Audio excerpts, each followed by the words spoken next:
Alhamdulillahilladzi nahmaduhu wa nasta'inuhu wa nastaghfiruh wa na'udzu billahi min syururi anfusina wa min sayyiati a'malina. May yahdihillahu fala mudhillalah wa may yudlilhu fala hadiyalah. Asyhadu an la ilaha illallah wahdahu la syarikalah wa asyhadu anna Muhammadan abduhu wa rasuluh la nabiyya ba'da amma ba'du. Rabbi shrah li sadri wa yassir li amri wahlul 'uqdatam min lisani yafqahu qawli. Bapak-bapak, ibu-ibu, kaum muslimin wal muslimat sidang jamaah tarawih rahimakumullah. Awal kalam, marilah kita bersyukur kehadiran Allah Subhanahu wa taala yang telah memberikan kepada kita limpahan nikmat-Nya sehingga kita bisa hadir di musalla rumah ibadah ini dalam keadaan sehat walafiat. Lagi sehat bapak-bapak, ibu-ibu sadanya. Salawat beserta salam kita kirimkan pada arwah junjungan kita Nabi besar Muhammad sallallahu alaihi wasallam. Allahumma shalli ala Muhammad wa ala ali Muhammad. Bapak-bapak, ibu-ibu sidang jamaah yang berbahagia. Pada malam hari ini kita berada pada malam ke-7 balik. Ya, tadi poso negara 6 balik. Kini berada pada malam dan ke-7 balik. Sehubungan dengan itu, maka tausiah yang akan aku sampaikan berjudul Nuzulul Quran. Nuzulul Quran artinya turunnya Al-Quran. Bila turunnya Al-Quran 7 balik Ramadan. Ketika itu Nabi berumur sampai puluhan tahun. Nabi lahir tahun 571 Masehi. Sampai puluhan tahun kemudian 600 Sabaleh Masehi beliau diangkat menjadi Rasul. Beliau menerima wahyu pertama. Itu pertanda beliau diangkat jadi Rasul. Banyak orang-orang Muslim di Madinahnya musala umumnya kalau malam ke-7 balik kajiannya adalah tentang Nuzulul Quran. Segitu pentingnya tentang Nuzulul Quran, penting. Oh, perlu berdalam-dalam tentang Nuzulul Quran. Bahwa mengkotari diperingati Nuzulul Quran. Sebab ada pembelajaran yang sangat berarti. Rasulullah menerima wahyu pertama, beliau mendapat wahyu pertama dari malaikat Jibril, dari Allah lewat malaikat Jibril. Itu terjadinya di Gua Hira. Kamu menyaku Gua Hira kok tataknya data nantiku saja. Itu ada gua, aku masuk ke dalam kesangkong nanti itu kiranya Gua Hira tuh kate tinggi, janjang batu di pulau mati. Itu sampai Nabi menerima wahyu.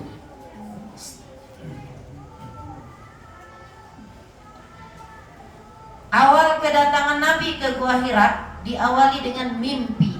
Mimpi beliau mimpi shadiqah. Mimpi shadiqah artinya mimpi yang benar. Kalau Nabi yang bermimpi, mimpi beliau selalu mimpi shadiqah, mimpi yang benar. Sebab beliau sebelum lalu mengamalkan sesuatu yang seharusnya dikerjakan oleh orang Islam. Apa yang harus melakukan sebelum lalu? Awak terlebih dahulu disunahkan untuk berwudu. Supaya nak dapat mimpi shadiqah. Sudah tahu boleh beliau melafazkan trikul. Apanya trikul? Qul huwallahu ahad. Sudah tu qul a'udzu birabbil falaq. Sudah tu qul a'udzu birabbin nas. Kemudian ketika tidur beliau memilihkan badan beliau ke kanan. Kalau lalu dalam posisi itu bermimpi, nanti insya Allah mimpi itu adalah mimpi yang benar. Itu petunjuk dari Allah. Tapi kalau mimpi yang lain-lain nak melakukan yang dilakukan Nabi itu umumnya mimpi kazibah, mimpi yang dusta, mimpi yang berasal dari setan. Nabi bermimpi sebelum datang ke Gua Hira itu Allah memerintahkan beliau untuk uzlah. Apa tuh uzlah? Uzlah itu artinya mengasingkan diri. Mengasingkan diri dari manusia. Jadi mengasingkan diri dari manusia itu bukan sesuatu yang tercela. Bahkan diperintahkan oleh Allah. Dalam keseharian tuh harus menyediakan waktu untuk menyendiri. Untuk apa awak menyendiri? Untuk mendekatkan diri kepada Allah. Jangan selalu bergaul dengan manusia. Akhirnya badan awak jadi banyak penyakit. Penyakit lahiriah, penyakit batiniah. Kece Imam Nawawi dalam kitab Maraqil Ubudiyah, manusia itu adalah sumber penyakit. Awak kalau terlalu banyak bawa aja manusia, penyakit namanya dapat. Terlalu dakik, awak dapat penyakit. Terlalu jauh, dapat penyakit. Jadi barang aja bawa aja manusia kok. Sedang-sedang saja. Awak kalau terlampau dakik, adu-adu saja nombor awak sedih. Kalau terlampau jauh, dikecil orang lu awak sombong. Jadi manusia kok tidak ada sana kayak orang, lebih banyak penyakit. Makanya Nabi mengadakan uzlah atas perintah Allah supaya nak dakik diri kepada Allah. Ibnu Bajjah mengatakan uzlah itu adalah sesuatu yang penting. Sebab manusia kan seperti tumbuhan. Tumbuhan itu punya akar, punya batang, punya daun. Akar gunanya untuk mencari makanan. Kalau mencukupi makanan didapat oleh akar, diopornya ke batang. Batang tadi menjadi kuat. Tiba angin ke kiri, ke kanan, ke depan, ke belakang, dia tetap kuat karena makanan ada dicari oleh akar, diopornya ke batang. Sudah tuh daun tuh selalu menghadap ke matahari. Apa kiasannya untuk awak tuh? Awak dalam hidup itu rajinlah mencari makanan rohani. Makanan rohani itu kalau rajin mencari, kemudian diopornya ke badan. Apapun masalah dalam hidup itu, awak tak mudah oyong, awak kuat. Untuk kini menanggalkan ceramah agama, itu makanan rohani. Di rumah kalau mengaji, mengasingkan diri, itu makanan rohani. Berzikir, itu makanan rohani. Melakukan amal saleh kebaikan, itu makanan rohani. Itulah yang menguatkan badan awak dalam hidup. Karena ada orang yang mudah oyong, mudah drop, sesek drop. Mana nggak kecil iko, naik tensi. Ada yang turun tensi. Masalah dalam hidup itu kan banyak. Awak harus kuat-kuat. Apa caranya menguatkan diri? Rajin mencari makanan rohani. Caranya dengan beruzlah, mengasingkan diri. Bapak Ibu sidang jamaah yang berbahagia, Nabi kita menerima wahyu pertama pada malam 17 Ramadan lewat malaikat Jibril. Nabi didatangi oleh malaikat Jibril, kemudian didekap erat, kemudian diperagukan tulisan surat Al-Alaq ayat 1 sampai 5. Disuruh oleh malaikat Jibril, "Ya Muhammad, Iqra." Bacalah. Jawaban Nabi, "Ma ana biqari." Saya tak pandai membaca. Diulang lagi. "Iqra ya Muhammad." "Ma ana biqari." Aku tak pandai membaca. "Iqra ya Muhammad." "Ma ana biqari." Saya tak pandai membaca. Dia tak pandai kecil Nabi Muhammad. Akhirnya diajarkan perlahan-lahan, tahap demi tahap, diajarkanlah surat Al-Alaq ayat 1 sampai 5. Apanya surat Al-Alaq itu? Bismillahirrahmanirrahim. 1. Iqra bismi rabbikal ladzi khalaq. Ayat 2.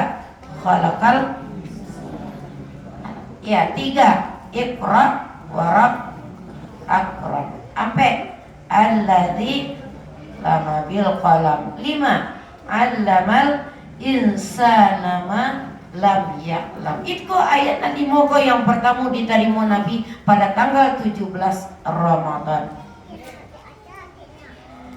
Kita fokus pada kata pertama dalam ayat Al-Alaq. Iqra. Apa arti Iqra? Bacalah.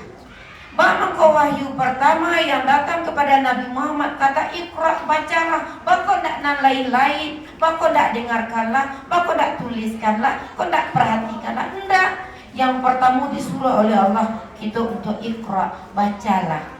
Sebab membaca kunci kebahagiaan dunia dan akhirat. Orang yang rajin membaca, makanya mendapatkan memaci kunci kebahagiaan dunia dan akhirat. Orang yang pamalih membaca, tak dapatnya kunci kebahagiaan dunia dan akhirat. Iqra, bacalah. Bukan sekadar membaca, tapi pahami, kemudian dalami, kemudian amalkan. Awak baca Al-Quran bukan sekedar membaca saja, enggak, pahami. Tak tahu aja bahasa Arab, cari artinya. Tak tahu maksudnya, cari buku tafsir. Kemudian amalkan dalam kehidupan sehari-hari. Bismi Rabbika, dengan nama Tuhanmu. Niatkan membaca itu karena Allah. Awak kalau membaca oleh karena Allah, maka lama-lama hubungan kita dengan Allah semakin dekat, semakin dekat. Hubungan dengan Allah kalau semakin dekat, maka semua doa-doa kita tentu akan dikabulkan oleh Allah. Ada orang yang mengeluh, aku lama berdoa tapi tidak dikabul-kabulkan ya Allah. Bisa jadi awak tak daki ya Allah. Bayang sajalah, awak orang miskin, awak fakir miskin, mendaki ke rumah orang kaya, awak tokok pintunya. Debu kasihan di lambo bu, ambo orang miskin. Kecil orang kaya tadi. Siapa? Siapa? Dari mana? Sama orang kaya tadi tak tahu juga. Coba kalau awak lacuk aja bergaul di orang tadi tu lacuk bertegur sapa aja. Lacuk aja mengecik-ngecik. Ketika awak minta bantuan, langsung dia akhir. Sebab awak kenal. Bantu itu pula awak minta kepada Allah. Awak lain kenal ya Allah. Lain aja membaca, lain aja memahami, mendalami, mengamalkan Al-Quran. Kalau lain lah daki aja Allah baru berdoa. Doa awak akan dikabulkan oleh Allah. Bacalah yang tersurat dengan yang tersirat. Dan nanda tulisan dan dibaca, nanda tertulis pun dibaca.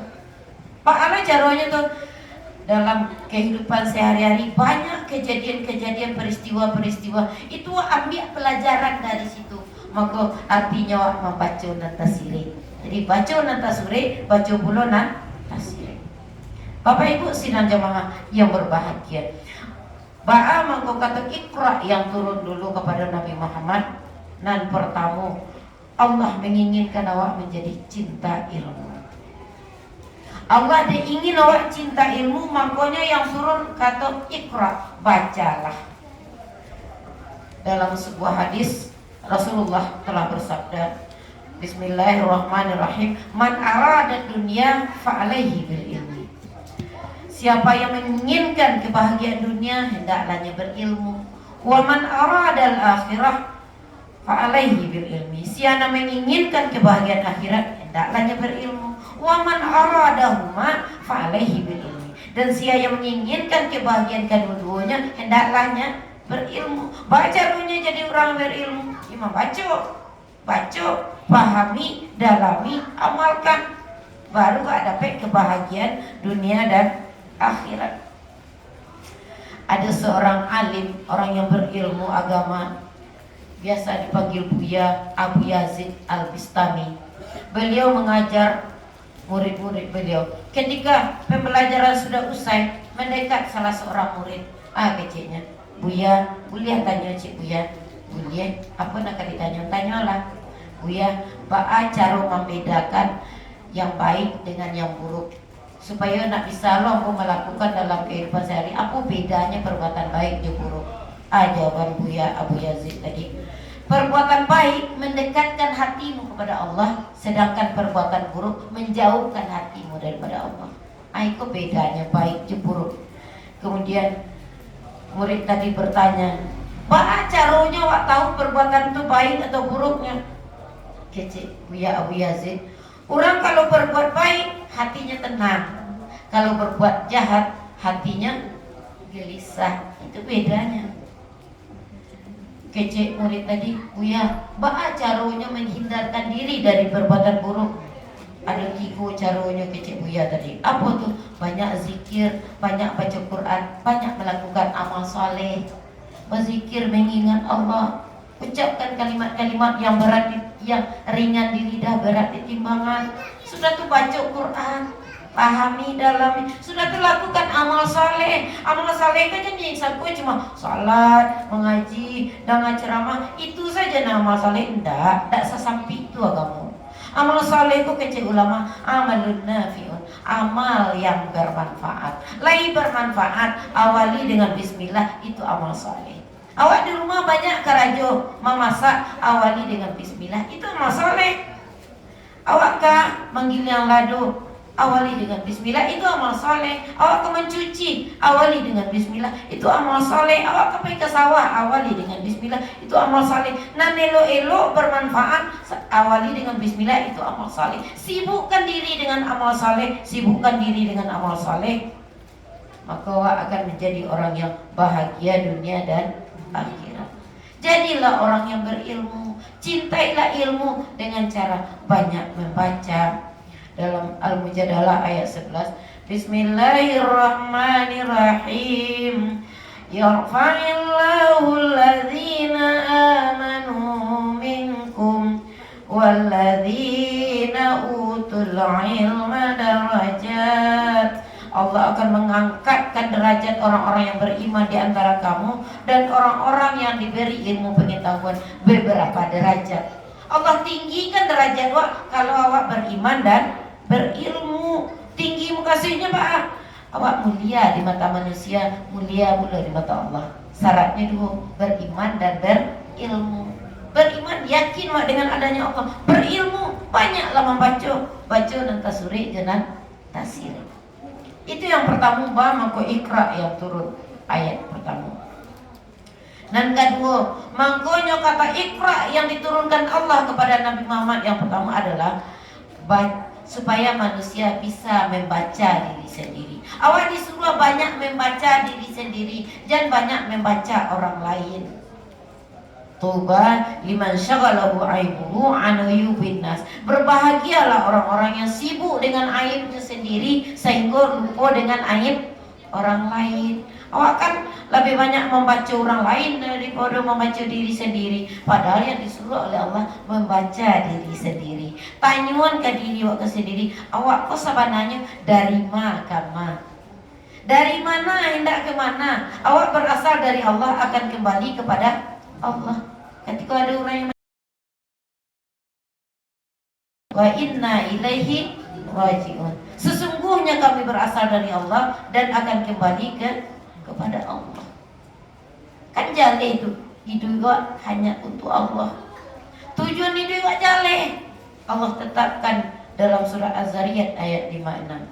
Bismillahirrahmanirrahim. Wa ma khalaqtul jinna wal insa, dan tidaklah aku ciptakan jin dan manusia illa liya'budun, kecuali hanya untuk menyembahku. Tujuan nak kata dunia kau bukan untuk mencari kayu. Tujuan nak kata dunia kau bukan untuk mencari pangkaian tinggi. Tujuan nak kata dunia kau bukan mencari di mana orang nak kagum kau, di mana orang nak hormat kau, bukan itu. Tujuan nak kata dunia hanya untuk menjadi hamba Allah. Kerjakanlah segala perintah, jauhi segala larangan. Dari mana awak tahu perintah dan larangan pun? Dari membaca Iqra tadi itu. Dengan banyak Iqra maka kita akan sering membaca diri sendiri. Manusia diagih kebebasan untuk berbuat apa saja di atas dunia, tapi ingat segala perbuatan waktu di dunia akan dipertanggungjawabkan nanti di akhirat. Makanya banyak-banyak membaca supaya langkah itu selalu dalam garis koridor yang telah ditetapkan oleh Allah. Bapak Ibu sidang jamaah yang berbahagia. Nan ketiga, mangko Iqra yang diturunkan Allah pertama kepada Nabi Muhammad karena membaca itu gizi bagi jiwa. Orang yang jarang membaca maka gizi jiwanya kurang. Orang kalau kurang gizi dalam badannya lemah. Seroman jo anak-anak kurang gizi, jo anak dibanding jo anak-anak yang cukup gizi, mana yang lebih cerdas otaknya? Tentu cerdas anak yang cukup gizi, ya kuat. Orang yang jarang membaca jiwanya akan lemah. Kalau jiwa lah lemah, biasanya lemah ibadah. Bang kalau lemah ibadah, awak pamalih membaca nanti suri dan nanti siri. Sudah tuh orang yang gizinya kurang, jiwa gizi dalam jiwanya itu kurang, maka akibatnya dalam kesehariannya mudah sedih, mudah tersinggung. Sensitif kece orang, seketek sensitif, kece orang tuh dirangkuannya dibawanya ke perasaan.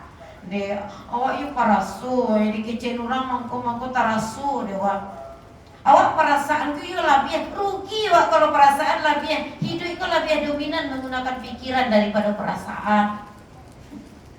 Muncul malah orang mencari awak mudah sedih itu makin sewenang-wenang nih Pak. Jangan menjadi manusia yang mudah sedih. Menjadilah manusia yang kuat, jangan mudah galau. Allah benci kepada orang-orang yang lemah imannya lantaran jarang membaca. Orang yang kurang gizi dalam jiwanya biasanya mudah dapat penyakit hati. Apa penyakit hati? Iri, dengki. Dengki kan senang mencari orang susah, susah cari orang senang. Kalau seandainya punya ilmu, tidak ada orang dengki di dunia kau. Jadi orang-orang yang pendaki itu dek kurang ilmu. Banyaklah membaca maka tak akan jadi orang pendaki. Orang pendaki kan rasa-rasa kanaya orang ilunya ke bahasa senaya betul kepitian. Pernah Bapak Ibu jelek kepitian masuk orang ke lampancin disiram orang jahit. Aku enggak gagai-gagainya nanya kata itu. Nah manalah sampai kata adik kerajaannya di kawannya kawannya. Lihat nanya. Awak itu kawannya orang awak rasa-rasa kanaya orang tuh turunan lihat bacari-cari buruaknya bacari-cari celah-celah kurang tuh orang pendaki. Bahkan kau ada manusia pendaki dek jiwanya kurang gizi nyumpah malih membaca. Jadi pendaki dapat penyakit hati. Sudah tahu tinggi hati kok malah sombong. Merasa awak senang paling santi yang paling hebat, paling kaya, paling berkuasa, paling kuat. Merasa paling itu penyakit hati. Kalau lah ada penyakit hati, tinggi hati itu di dalam badan, awaklah menjadi manusia bangsa setan. Awak sewenang-wenang ke orang lain menyakiti orang lain. Kecil Nabi hati-hati dengan sikap tinggi hati. La yadkhulul jannata man kana fi qalbihi mithqala dzarratin min kibrin. Tidak akan pernah masuk surga orang yang di dalam jiwanya ada rasa sombong walaupun hanya segadang biji bayam. Jangan menjadi manusia tinggi hati. Banyaklah membaca supaya nak hilang penyakit hati tinggi hati itu. Kemudian pemarah. Marah kok boleh tapi jangan bakal lebihan. Sifat manusia kok ada marah. Tapi manusia yang punya ilmu, yang banyak membaca, maka marahnya itu di bawah standar. Tidak menakutkan. Orang kalau menakutkan, kalau yang marah maka lebih itu bentuk tanduanya, setan itu tandua. Oh, kalau labangi ibu tuh, kalau labangi apa tuh takut ya. Berarti panggilnya tidak normal ya. Tandunya punya penyakit jiwa, dek lantaran kurang membaca. Kemudian tuh Pendendam tuh mandoan rasa sakit hati ke orang lain dan bertekad suatu saat awak akan membaling. Dan kemudian la yahillu li muslimin ayyahjura akhahu fawqa thalathi layali. Tidak halal bagi seorang muslim menjauhi saudaranya, tidak bertegur sapa melebihi 3 hari 3 malam. Jangan sampai 3 hari 3 malam. Lalapnya 3 hari 3 malam tidak dipasap-pasap itu pendendam. Sudah tuh penggibah, itu penyakit hati. Mana gibah? Gibah apa artinya? Apa artinya gibah, Pak Ibu? Tidak ada yang tahu. Gunjiang. Bapak Ibu ada yang pandai bergunjiang? Tidak ada kan? Syukurlah tidak pandai bergunjiang. Apa tuh bergunjiang? Mempekician orang nanda do. Wah ngecek-ngecek, kecil orang nanda do. Siano tuh nih. Kalau didengar oleh orang yang bersangkutan, orang tuh pasti sakit hati itu kunjang. Mampakecian buruk orang, mampakecian kurang orang. Itu orang pergi bahwa ada orang punya penyakit jiwa, penyakit hati. Seandainya rajin membaca, seandainya berilmu, pastinya tidak suka menggibah. Orang menggibah pun nanti di akhirat akan menjadi orang-orang yang muflis, orang yang bangkrut. Pahalanya dipindahnya ke korban gunjang. Sementara dosa korban gunjang pindahan ke dirinya. Itu makanya nanti di akhirat akan ada orang-orang yang protes karena timbangan kebaikannya 0. Kamu apainnya ya Allah? Lapa pindahkan ke korban gunjang. Kok banyak mana dosa kok? Itu dosa pindahan, transferan wak diurangan korban gunjang. Jadi jangan suka bergunjang, bekok main transferan. Awak mentransfer kebaikan, ini mentransfer dosanya kawan. Itu akibat jiwa kurang gizi. Sudah tuh tukang fitnah. Awak kalau lari-lari bergunjang akhirnya jatuh kepada fitnah. Apa tuh fitnah? Madu-aduan cari tuh dan tak do. Al fitnah tuh asyaddu minal qat. Fitnah lebih kejam dari pembunuhan. Sebenarnya tuh tak ada tapi adu-aduan dek lari-lari bergunjang. Jadi fitnah kok kakak kandung dari gunjang. Kemudian pengadu domba. Atau pengadu domba mantan kecik. Kecik nanti siko, antang ke siko, kecik ada siko, antang ke siko. Akhirnya orang mencakap dewa. Itu pengadu domba. Tak boleh betul itu tuh. Itu sifat kurang dan kurang gizi dalam jiwanya. Bapak Ibu sidang jamaah yang berbahagia. Menurut Imam As-Samarkandi, kata beliau, manusia yang tak peduli dengan janji dan ancaman Allah, penyebabnya tidak lain karena mereka malas bersentuhan dengan Al-Quran, malas membaca, malas memahami, malas mendalami, apalagi mengamalkan. Janganlah hendaknya kita termasuk kepada orang-orang yang demikian. Mari kita cintai Al-Quran, mari kita baca dengan niatkan karena Allah, supaya hati ini bersih dan luas. Kalau hatilah bersih, hatilah luas. Segala yang bertemu dalam kehidupan, segala pengalaman yang kita jalani dalam hidup akan terasa indah dan menyenangkan. Mari kita mempelajari dan mendalami Al-Quran agar hidup jadi tenang dan nyaman. Fa'tabiru ya ulil albab la'allakum tuflihun. Salah dan janggal dalam penyampaian, aku minta maaf dan sebanyak-banyaknya. Wabillahi taufiq wal hidayah. Wassalamualaikum warahmatullahi wabarakatuh.